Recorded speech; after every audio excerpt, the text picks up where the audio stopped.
आदाब नमस्कार, मैं रिदा खानम। आप देख रहे हैं सियासत टीवी पर हिंदी समाचार। एक नजर डालते हैं आज की हेडलाइंस पर। भुज एयरवेज से पाकिस्तान को रक्षा मंत्री राजनाथ सिंह का मैसेज, कहा ऑपरेशन सिंदूर अभी खत्म नहीं, पूरी पिक्चर दिखाएंगे। फारूक अब्दुल्ला बोले, जम्मू कश्मीर में रातों रात बदलाव की उम्मीद अवास्तविक। सुप्रीम कोर्ट का बड़ा आदेश, ममता सरकार को अपने कर्मचारियों को देना होगा 25% महंगाई भत्ता। धर्म जाति के नाम पर उत्पीड़न, व्योमिका सिंह पर टिप्पणी के बाद रामगोपाल यादव की सफाई।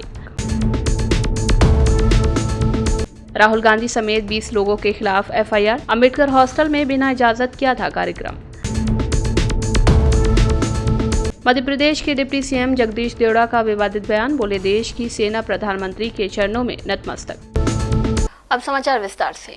रक्षा मंत्री राजनाथ सिंह ऑपरेशन सिंदूर के बाद आज भुज एयरवेज पहुंचे। यहाँ उन्होंने जवानों से मुलाकात की। राजनाथ सिंह ने पाकिस्तान को सख्त संदेश देते हुए कहा कि ऑपरेशन सिंदूर अभी खत्म नहीं हुआ है। उन्होंने कहा कि समय आने पर पूरी पिक्चर दिखा देंगे। रक्षा मंत्री ने भारतीय एयरफोर्स की जमकर तारीफ की। पूरी तरह से सुरक्षित है ऑपरेशन सिंदूर।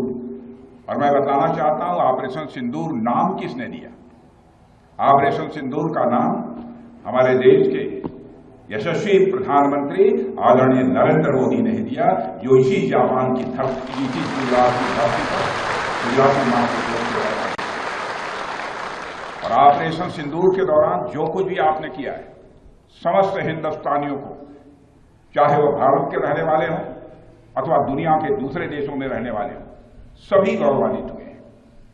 भारतीय वायुसेना के लिए सिर्फ 23 मिनट यह काफी थे पाकिस्तान की सरजमी पर पल रहे आतंक के अजगर को कुचलने के लिए, और वह आपने करके दिखाया है।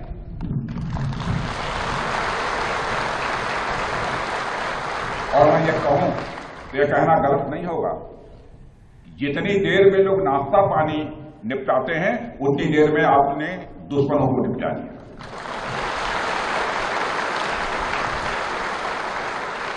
आपने दुश्मनों की जमीन पर जाकर आपने मिसाइलें गिराई है। उसकी गूंज केवल भारत की सीमाओं तक ही सीमित नहीं रही है, बल्कि सारी दुनिया ने सुना है मेरे दोस्तों, सारी दुनिया ने सुना। और वास्तव में वह गूंज सिर्फ मिसाइल्स की ही नहीं थी, वह गूंज थी आपके शौर्य की और भारत के सेना के जवानों के पराक्रम की। जम्मू कश्मीर के पहलगाम में हमले के बाद भारत और पाकिस्तान के बीच तनाव बढ़ गया है। इसी के बाद अब घाटी में आतंकवाद को लेकर सवाल उठाए जाने लगे हैं।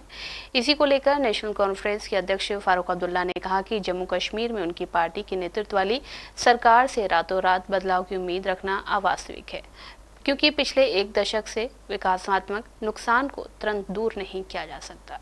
नॉर्थ कश्मीर के कुपवाड़ा जिले के कारलपोरा में रेशीगुड्डा इलाके में एक जनसभा को संबोधित करते हुए पूर्व मुख्यमंत्री ने कहा कि उमर अब्दुल्ला के नेतृत्व में बनी सरकार ने एक ऐसे युग की शुरुआत की है जो प्रभावी शासन में नागरिकों की सक्रियता भागीदारी पर आधारित है। फारूक अब्दुल्ला ने कहा, सरकार का कार्यकाल 5 साल का होता है और किसी नई गठित हुई सरकार से यह उम्मीद करना कि वो रातों रात क्षेत्र में बदल देगी अवास्तविक है। हमारे क्षेत्र ने पिछले एक दशक में जो विकासात्मक नुकसान सहे हैं, उन्हें एक झटके में ठीक नहीं किया जा सकता। इन्हें ठीक करने का कोई जादुई समाधान नहीं है। फारूक अब्दुल्ला ने कहा कि जम्मू कश्मीर के लोगों ने बीते दशकों में अनेक कठिनाइयों का सामना किया है। उन्होंने दोहराया कि सरकार पार्टी के घोषणा पत्र में किए गए सभी वादों को पूरा करने के लिए प्रतिबद्ध है। फारूक अब्दुल्ला ने कहा कि लगातार कोशिश और जनता की सक्रिय भागीदारी के जरिए एनसी सरकार ने एक स्पष्ट दिशा तय की है, जिसका मकसद इन लंबे समय से चली आ रही चुनौतियों का समाधान करना है। अब्दुल्ला ने कहा कि सरकार के पास पूर्ण बहुमत होने के बावजूद वो किसी भी फैसले के एक तरफा रवैया नहीं अपना रही है। सुप्रीम कोर्ट ने पश्चिम बंगाल सरकार को निर्देश दिया है कि वो राज्य सरकार के कर्मचारियों को 25% डीए यानी कि महंगाई भत्ता दें। सुप्रीम कोर्ट के जस्टिस संजय करोल की अगुवाई वाली बेंच ने आदेश सुनाया है। अदालत ने कहा है कि 3 महीने के भीतर पश्चिम बंगाल सरकार को ये भुगतान करना होगा। साथ ही मामले की अगली सुनवाई अगस्त में तय की गई है। Really I welcome it. Confederation ने शुरू किया, लेकिन बाद में बीजेपी एफिलेटेड जो कर्मचारी परिषद है वो भी ये मामला का पार्टी था। हमारी सीनियर लॉयर परमजीत पाटिवाला, हमारी लॉयर हमारी देखभाल करने के लिए जितना हमारी बांसरी सराज जी, ये सब ने पूरा मदद किया। ममता बनर्जी पहले दिन से खुला आम उनकी सरकार ने बार बार बताई, जो डीए कर्मचारी जो स्टेट गवर्नमेंट एम्प्लॉय है उसमें municipality employee, panchayat employee, teachers, professor, non teaching सब आता है, पेंशनर्स इंक्लूडिंग, ये अधिकार नहीं हो सकता। सरकार का मर्जी के ऊपर डीए देना नहीं देना उनका ऊपर डिपेंड करता है। लेकिन आज सुप्रीम कोर्ट बता दिया dearness allowance is the right of the employee of the state government, state employees. It's a victory of the entire employee community including professor, teacher, non teaching, panchayat, municipal employee and state government employees including police etc. and pensioners also. Second thing, 25% तुरंत देने के लिए court का judgement आया, इसको भी मैं welcome करता हूं। बाकी मामला अंडर कंसिडरेशन है। मेरा पूरा उम्मीद है दूसरा स्टेट में सेंट्रल गवर्नमेंट जिस तरीके से करता है ये ममता बनर्जी को देना ही पड़ेगा। हाल के भारत पाकिस्तान तनाव पर विभिन्न देशों को जानकारी देने के लिए भारत द्वारा सभी राजनीतिक दलों के सांसदों के प्रतिनिधि मंडल को विश्व की राजधानियों में भेजने की मीडिया रिपोर्ट पर कांग्रेस नेता जयराम रमेश ने कहा कि राष्ट्रीय हित को सर्वोपरि रखते हुए कांग्रेस निश्चित रूप से बहुदलीय सांसदों के प्रतिनिधि मंडल में शामिल होगी। केंद्रीय मंत्री किरण रिजिजू ने कांग्रेस अध्यक्ष से बात की है, जो पार्टी नेताओं की प्रतिनियुक्ति करेंगे। देखिए, मुझे भगवत गीता के पहले अध्याय में अर्जुन भगवान श्री कृष्ण को कहते हैं, यद्यप्येते न पश्यन्ति लोभोपहत चेतसः कुलक्षय कृतं दोषम मित्रद्रोहे च पातकम् कथम न ज्ञेयम् अस्माभिः पापादस्मान् निवर्तितुम् कुलक्षय कृतं दोषम प्रपश्यद्भिर् जनार्दन। हमने सर्वदलीय बैठक की मांग की, 2 बार सर्वदलीय बैठक हुए, प्रधानमंत्री वहां मौजूद नहीं थे। हमने मांग की थी वो अध्यक्षता करें उसकी, उन्होंने नहीं किया। खरगे जी ने और राहुल जी ने प्रधानमंत्री को खत लिखा, विशेष सत्र बुलाइए, आतंकवाद हमलों पर चर्चा कराइए, अगले क्या कदम लेने हैं उस पर बात कीजिए, वो भी नहीं मंजूर हुआ। इस बीच दूरदर्शन हमारे नेता खरगे जी को गद्दार कहते हैं, कांग्रेस पार्टी के नेताओं का बदनाम किया जाता है। कांग्रेस के नेता एकता और एकजुटता की मांग कर रहे हैं, दूसरी तरफ बीजेपी ऑपरेशन सिंदूर की राजनीतिकरण कर रही है। पर इसके बावजूद सर्वोपरि राष्ट्रीय हित सर्वोपरि है। जो अभी अभी सुनने में आया है कि एक प्रतिनिधि मंडल अलग अलग देशों में भेजा जाएगा, बहुदलीय प्रतिनिधि मंडल सांसदों का, इसमें जरूर कांग्रेस पार्टी अपनी जो सांसद हैं उसको नियुक्त करेंगे। हम राष्ट्रीय हित पर हम निर्णय लेते हैं, राष्ट्रीय हित सर्वोपरि है, सुरक्षा सर्वोपरि है। हालांकि सर्वदलीय बैठक की मांग प्रधानमंत्री ने नहीं स्वीकारी, विशेष सत्र की मांग नहीं स्वीकारी, कांग्रेस पार्टी और कांग्रेस पार्टी के नेताओं का रोज बदनाम हो रहा है, ऑपरेशन सिंदूर का राजनीतिकरण हो रहा है। उसके बावजूद सरकार की ओर से अगर कोई इनविटेशन आता है, कोई मांग आती है कि एक बहुदलीय प्रतिनिधि मंडल में कांग्रेस पार्टी भी शामिल हो, हम जरूर शामिल होंगे और जो कुछ हमें करना है हम करेंगे। राष्ट्रीय हित सर्वोपरि है। क्या कुछ सर अभी तक क्या आप लोगों को यही तो कहा अर्जुन ने जनार्दन को, भगवान कृष्ण श्री कृष्ण को। विपक्षी दलों के महागठबंधन इंडिया ब्लॉक की एकता को लेकर कांग्रेस के वरिष्ठ नेता और पूर्व वित्त मंत्री पी चिदम्बरम ने गहरी चिंता जताई है। उन्होंने कहा कि वो इस बात को लेकर आश्वस्त नहीं है कि ये गठबंधन अभी पूरी तरह से एकजुट है। उनके अनुसार ये सीम से फटा हुआ है, यानी बिखरता हुआ नजर आ रहा है। चिदम्बरम ने भारतीय जनता पार्टी की संगठनात्मक ताकत पर भी बड़ा बयान दिया। उन्होंने कहा कि भाजपा केवल एक राजनीतिक पार्टी नहीं, बल्कि वो एक मशीन के पीछे दूसरी मशीन है, जो देश की तमाम संस्थाओं को नियंत्रित करने की क्षमता रखती है।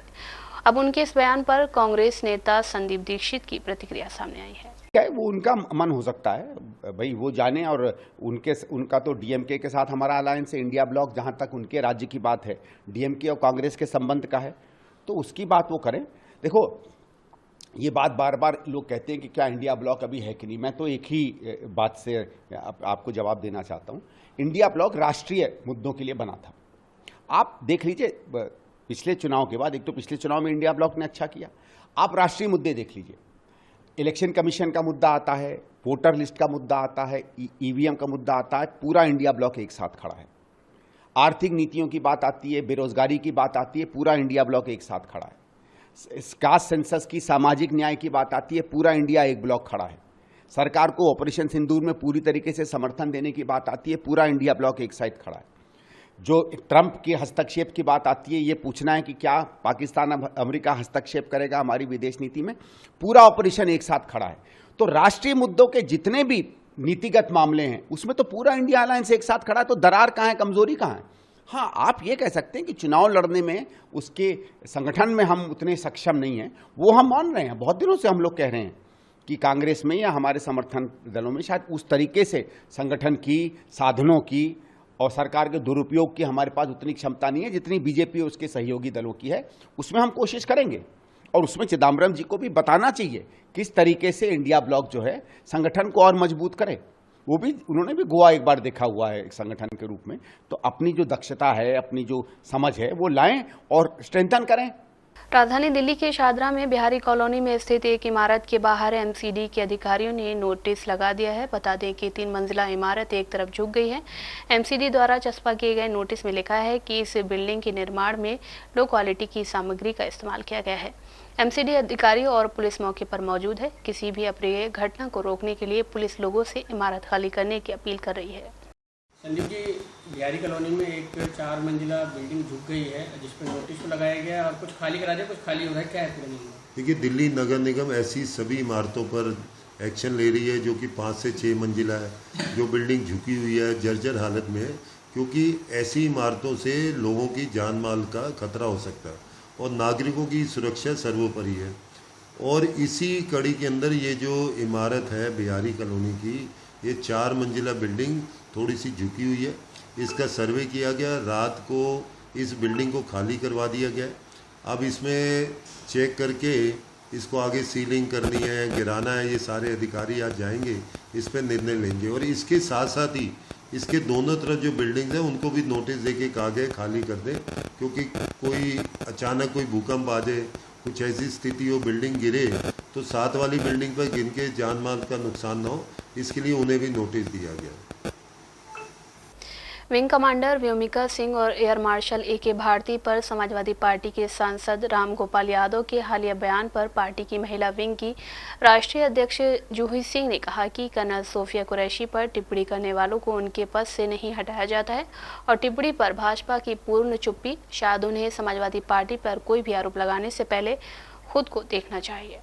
सेना का शौर्य कम होता है कर्नल सोफिया कुरैशी के ऊपर टिप्पणी करने के बाद उस व्यक्ति के उस पद से न हटाए जाने पर, और भारतीय जनता पार्टी की पूरी पार्टी में पूरी खामोशी, जिससे वो कहीं समर्थित कर रहे हैं। जो उनके ऊपर एफआईआर भी लिखी है वो हाई कोर्ट के संज्ञान, स्वतः संज्ञान द्वारा लिखी है। तो किसी और पर टिप्पणी करने से पहले अपना चश्मा उतार देना चाहिए। समाजवादी पार्टी सेना के साथ है, सरकार का पूरा समर्थन उन्होंने किया है, सर्वदलीय बैठक में किया है और केंद्रीय नेतृत्व भारतीय जनता पार्टी का इस चीज को अच्छी तरह जानता है। हम एक जिम्मेदार विपक्ष हैं, लेकिन कर्नल सोफिया कुरैशी के खिलाफ टिप्पणी को बर्दाश्त नहीं करेंगे। और जिस तरह से हमारे मुख्यमंत्री का ट्वीट केवल सेना की एक व्यक्ति के खिलाफ कुछ संबंधित आया है, तो इसको हम कैसे देखें? कर्नल सोफिया कुरैशी और सारी सेना जो हमारे लिए बॉर्डर पर खड़ी है वो हमारे लिए सम्मानजनक है। हम सबका सम्मान करते हैं और उम्मीद है कि भारतीय जनता पार्टी ऐसे व्यक्ति को पद से हटाएगी। कर्नल सोफिया कुरैशी पर मध्य प्रदेश की मंत्री कुंवर विजय शाह के बयान पर कांग्रेस नेता प्रमोद तिवारी ने कहा कि हाई कोर्ट इस मामले में स्वतः संज्ञान लेता है, लेकिन सरकार सोती रहती है। एफआईआर भी आधे अधूरे मन से लिखी जाती है। सुप्रीम कोर्ट ने भी डांट लगाई, लेकिन भाजपा सरकार ने अपने कैबिनेट मंत्री की टिप्पणी के खिलाफ कोई कार्रवाई नहीं की। हाई कोर्ट और सुप्रीम कोर्ट के आदेश के बाद भी विजय शाह बर्खास्त नहीं किया गया, तो इसका मतलब असली अपराधी भाजपा है। बेशर्मी की हद होती है। हाई कोर्ट स्वतः संज्ञान लेता है, सरकार सोती रहती है, एफआईआर लिखी जाती है, वो भी एफआईआर आधे अधूरे मन से, जिस पर डांट पड़ी है हाई कोर्ट की। सुप्रीम कोर्ट गए, सुप्रीम कोर्ट ने भी डांट लगाई, पर इनके मंत्री, मध्य प्रदेश के कैबिनेट मंत्री ने जो टिप्पणी की है उस पर भारतीय जनता पार्टी सरकार ने अभी तक कोई कार्रवाई नहीं की। इसके पहले भी ये मंत्री जी आदतन कुछ न कुछ बोल जाते रहे। जब वो व्यक्तिगत किसी का अपमान करें तो उसको तो मंत्रिपरिषद से निकाल दिए जाते हैं, लेकिन जब भारत माता का अपमान करें, भारत की सेना का अपमान करें, भारत की एक बहादुर बेटी का अपमान करें, सोफिया कुरैशी का, तो अभी तक वो नहीं निकालेंगे। अब तो साफ हो गया कि हाई कोर्ट और सुप्रीम कोर्ट के बाद भी अगर वो नहीं निकाले गए, सुप्रीम कोर्ट से भी डांट पड़ी, तो इसके मतलब सही आरोपी और अपराधी भारतीय जनता पार्टी है, जो जानबूझकर ऐसे मंत्री को रखे हुए है, प्रोत्साहित कर रही है और बहादुर सेना को हमारे गाली दिलवा रही है, जिन्होंने ऑपरेशन सिंदूर करके भारत का मान बढ़ाया था। और जो कर्नल सोफिया भारतीय सेना की आवाज बनी थी, जिसे सारा देश उनका आदर करता है, अरे वाह रे भारतीय जनता पार्टी, तुम अपनी सेना का अपमान करते हो, शर्म करो, शर्म करो, शर्म करो। बिहार के दरभंगा जिले के अंबेडकर छात्रावास में बिना अनुमति के शिक्षा न्याय संवाद कार्यक्रम आयोजित करने के आरोप में पुलिस ने कांग्रेस नेता राहुल गांधी और 100 से अधिक पार्टी कार्यकर्ताओं के खिलाफ 2 एफआईआर दर्ज की है। लोकसभा में विपक्ष के नेता राहुल गांधी ने कांग्रेस के राज्यव्यापी जनसंपर्क अभियान के तहत अंबेडकर छात्रावास में छात्रों से बातचीत की। इससे पहले जिला प्रशासन ने कार्यक्रम के लिए अनुमति देने से इनकार कर दिया था और इसके स्थान पर वैकल्पिक स्थल का प्रस्ताव दिया था। कांग्रेस ने इस सुझाव को अस्वीकार कर दिया, जिसके बाद गतिरोध उत्पन्न हो गया। प्रशासन और सुरक्षाकर्मियों की आपत्ति के बावजूद राहुल गांधी दूसरे रास्ते से छात्रावास परिसर में दाखिल हुए और छात्रों को संबोधित किया। दरभंगा जिला प्रशासन ने एक बयान में कहा कि पहली एफआईआर जिला कल्याण अधिकारी द्वारा लहरियासराय थाने में दी गई शिकायत के आधार पर दर्ज की गई है। इसमें कहा गया है कि अंबेडकर छात्रावास में कार्यक्रम के लिए कोई अनुमति नहीं दी गई, फिर भी निषेधाज्ञा का उल्लंघन करते हुए यह आयोजित किया गया। वहीं दूसरा एफआईआर निषेधाज्ञा का उल्लंघन करने के आरोप में दर्जनों अज्ञात लोगों के खिलाफ दर्ज की गई है। एक एफआईआर में राहुल गांधी और 19 कांग्रेस कार्यकर्ताओं के नाम दर्ज किया गया है, जबकि 100 से अधिक अज्ञात पार्टी सदस्य भी जांच के दायरे में हैं। बता दें कि पहला एफआईआर BNS 163 निषेधाज्ञा तोड़ने के कारण मौके पर मौजूद मजिस्ट्रेट खुर्शीद आलम ने दर्ज कराई, तो वही दूसरी एफआईआर बिना अनुमति अंबेडकर कल्याण छात्रावास में जबरन कार्यक्रम करने के कारण जिला कल्याण अधिकारी आलोक कुमार ने दर्ज कराई है। आरजेडी नेता मनोज कुमार झा ने कहा कि एस जयशंकर ने कोई नई बात नहीं कही है, ये तो केवल है जो पूर्ववर्ती सरकारें और वर्तमान सरकारें भी समय समय पर करती रहती हैं। उन्होंने कहा, आखिर बातचीत की शर्त क्या होनी चाहिए? 2 चीज़ें एक साथ नहीं चल सकती। आप एक और आतंकवादियों की पैकेजिंग करेंगे और दूसरी ओर शांति की बात करेंगे, ऐसा नहीं हो सकता। जाहिर है कि ये स्टेटेड पोजीशन है। जयशंकर जी ने कोई नई बात नहीं कही है। ये रिटरेशन पूर्ववर्ती सरकारों ने और वर्तमान की सरकार ने भी बार बार किया। आखिर बातचीत के पीछे शर्त क्या होनी चाहिए? हम किस बात से परेशान है? आहत है पूरा देश आतंक की प्रयोगशालाओं से। तो 2 चीजें एक साथ नहीं चला सकते ना, कि आप लेबोरेटरीज भी चलाएंगे जहां पैकेजिंग करते हैं आप टेरर की, और दूसरी तरफ आप दक्षिण एशिया में शांति भी चाहेंगे। ऐसा नहीं होता है। आपने हमारी शांति, हमारा चैन छीनने की कोशिश की, हमारे देश में नफरत फैलाने की कोशिश की दहशतगर्दी के साथ। उस संदर्भ में मैं समझता हूं कि माननीय विदेश मंत्री ने कहा, पाकिस्तान के पीएम नवाज शरीफ ने कहा है कि वो शांति वार्ता के लिए नहीं, देखिए, शांति मतलब एक एब्स्ट्रैक्ट शब्द नहीं है। ये ऐसा भाव नहीं है जो आपने बोल दिया और निकल लिया। इसके लिए आपने कितनी कोशिशें की हैं? 1 2 3 बात साफ है। आपको आपके राज्य के अंदर, और आपको इतिहास भी देखना है, अव्वल तो डेमोक्रेसी डिपेंडिंग तो छोड़िए, रूट भी नहीं उसका हो पाया आज तक। वहाँ आपकी सेना फर्क करना भूल जाती है कि ये ए है और ये बी है। आतंक की प्रयोगशालाएं चलाना आपकी नीति का हिस्सा हो जाता है। मतलब राज्य की नीति का, उस संदर्भ में अगर आप सिर्फ शांति के शब्द बोलेंगे और उसके पीछे के भाव को 1, 2, 3 स्टेप बाय स्टेप एड्रेस नहीं करेंगे तो फिर किस प्रकार की शांति? जेडीयू नेता नीरज कुमार ने कांग्रेस सांसद और लोकसभा नेता प्रतिपक्ष राहुल गांधी के बयान पर कहा कि राजनीति में हठधर्मिता अच्छी नहीं है। राहुल गांधी विपक्ष के नेता हैं, आपको कानून का पालन करना चाहिए। दलितों के सवाल पर वे स्पष्टता से बात नहीं करते हैं।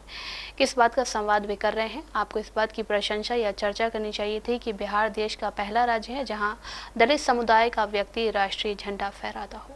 राजनीति में हठधर्मिता अच्छी बात नहीं। आप विपक्ष के नेता हैं, कानून का पालन करना चाहिए।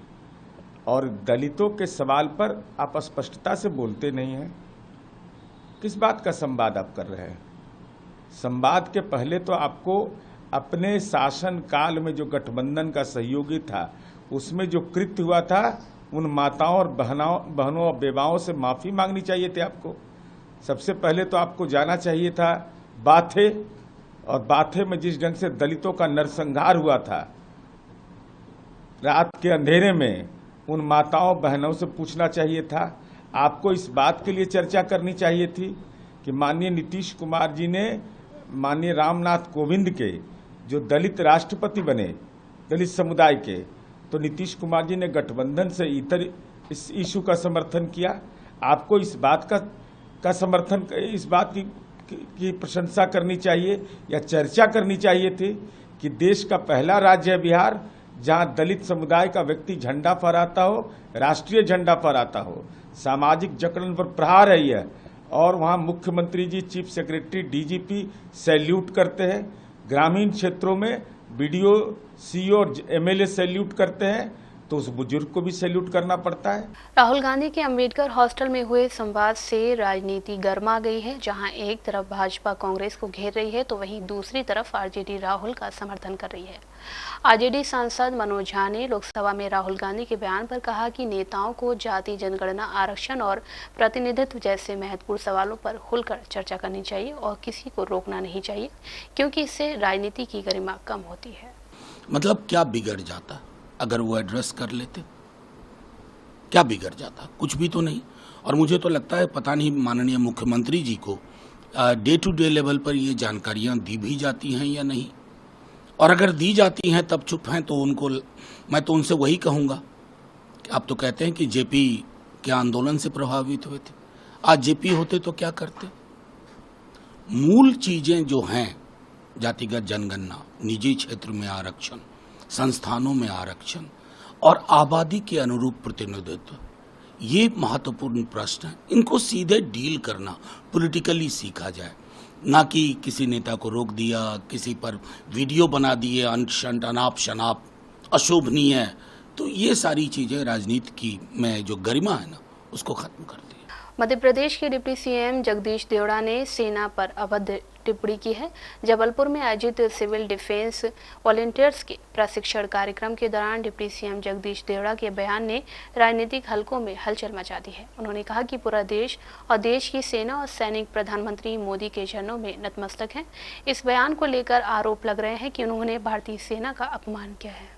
कार्यक्रम के दौरान जम्मू कश्मीर के पहलगाम में हुए हालिया आतंकी हमले का जिक्र करते हुए देवड़ा ने कहा कि प्रधानमंत्री मोदी ने आतंकियों के ठिकानों को नष्ट करने का जो साहसिक निर्णय लिया, उसके लिए पूरा देश आभारी है। उन्होंने उपस्थित लोगों से आतंकवादियों पर कार्रवाई के लिए तालियां बजवाकर प्रधानमंत्री की सराहना की, लेकिन इसी क्रम में उनकी टिप्पणी को सेना के प्रति अपमानजनक माना जा रहा है। डिप्टी सीएम जगदीश देवड़ा ने जम्मू कश्मीर के पहलगाम में 22 अप्रैल को हुए आतंकी अटैक को लेकर कहा, इस हमले के बाद मन में बहुत क्रोध था। जो टूरिस्ट घूमने गए थे, उन्हें जिस तरह से लोगों को धर्म पूछ कर मारा, महिलाओं के सामने उनके पतियों को गोली मारी, उस दिन से पूरे देश के लोगों के दिमाग में बहुत तनाव था। डिप्टी सीएम ने कहा, जिन महिलाओं के सिंदूर को मिटाने का काम जिन आतंकवादियों ने किया, आतंकवादियों को जो पाल रहे उनको नस्तनाबूद नहीं कर देते तब तक चैन की सांस नहीं लेंगे। इसी दौरान उन्होंने कहा, पीएम मोदी को हमें धन्यवाद देना चाहिए। पूरा देश और देश की वो सेना उनके चरणों में नतमस्तक है, उनके चरणों में पूरा देश नतमस्तक है। उन्होंने जो जवाब दिया उसकी जितनी सराहना की जाए वो कम है। मध्य प्रदेश के वन मंत्री विजय शाह के विवादित बयान का मामला थमने का नाम नहीं ले रहा। पहले केस दर्ज किया गया, अब गिरफ्तारी की मांग की, तो वहीं भाजपा के कुछ पुराने नेता और कांग्रेस पार्टी इस्तीफे की मांग कर रही है। इसको लेकर कांग्रेस ने राज्यपाल को मिलकर एक ज्ञापन भी दिया है। इसके बाद राज्यपाल आवास के बाहर धरने पर बैठ गए, जहां से पुलिस ने उन्हें हिरासत में ले लिया। आप पिछले 3 दिन से चल रहा जिस प्रकार से मंत्री विजय शाह, जिन्होंने सेना के एक आला अधिकारी के खिलाफ बयान करे, अवरत टिप्पणी करी, लेकिन सरकार ने अभी तक कोई निर्णय नहीं लिया। हम चाहते हैं कि उसका इस्तीफा हो। जन भावना है, क्या सरकार भारतीय जनता पार्टी सेना से बड़ी हो गई है? मोदी जी को मैं कहना चाहता हूं, इस पर तत्काल निर्णय होना चाहिए। अमित शाह जी से कहना चाहता हूं, प्रदेश अध्यक्ष जी से कहना चाहता हूं, मुख्यमंत्री जी क्यों चुप है? क्या है आपकी, क्या मजबूरी है कि एक आपका सेना आपसे बड़ी छोटी हो गई है आपकी पार्टी से? तो यही हम माननीय राज्यपाल जी से हमने अनुरोध किया कि आपको अधिकार है कि इस प्रकार के अगर कोई अपमानजनक करते हैं तो उस पर तत्काल आप कार्रवाई कर सकते हैं। और ये पूरा राष्ट्रीय इश्यू हो गया, एक जन भावना है आम व्यक्ति की। हम लोग यहाँ पे बैठे हैं और यही कि जब तक वो बर्खास्त नहीं करेंगे हम लोग यहाँ बैठे रहेंगे, बिल्कुल धरना देंगे। कोर्ट से सरकार नहीं चलती है, सरकार मुख्यमंत्री चलाते हैं। सरकार के मुख्यमंत्री है तो क्या उनमें एक सामान्य ज्ञान नहीं है? अफगानिस्तान में आज भूकंप के झटके महसूस किए गए। इसकी वजह से लोगों में दहशत का माहौल है। भूकंप की तीव्रता 4 मापी गई। अहम बात यह है कि एक दिन में ही 2 जगह पर भूकंप आया। अफगानिस्तान से पहले चीन में भूकंप आया। हालांकि बात यह अहम रही कि किसी भी जगह ज्यादा नुकसान की खबर नहीं है। अफगानिस्तान की राजधानी काबुल से कुछ किलोमीटर दूर भूकंप के झटके महसूस किए गए। इससे पहले चीन में आए भूकंप की तीव्रता 4.5 मापी गई है। राष्ट्रीय भूकंप विज्ञान केंद्र ने इसकी जानकारी दी है। राष्ट्रीय भूकंप विज्ञान केंद्र के मुताबिक आज सुबह भारतीय समय के मुताबिक 6:29 पर चीन में भूकंप के झटके महसूस किए गए। भूकंप की तीव्रता 4.5 मापी गई और इसकी गहराई करीब 10 किलोमीटर नीचे थी। यह भूकंप म्यांमार से सटे चीन के इलाके में आया है। हालांकि इस भूकंप में जानमाल के नुकसान की खबर नहीं है। चीन के पड़ोसी देश पाकिस्तान में 12 मई को भूकंप के झटके महसूस किए गए थे। इसकी तीव्रता 4.5 मापी गई। राष्ट्रीय भूकंप विज्ञान केंद्र के अनुसार पाकिस्तान में सोमवार दोपहर 1:26 पर भूकंप के झटके महसूस किए गए थे। यह भूकंप मध्यम तीव्रता का था और इसका केंद्र बलूचिस्तान में था। इस भूकंप की गहराई 10 किमी नीचे थी। हिंदी समाचार बस यही समाप्त होता है। मुझे दे इजाजत। आप बने रहें सियासत टीवी के साथ।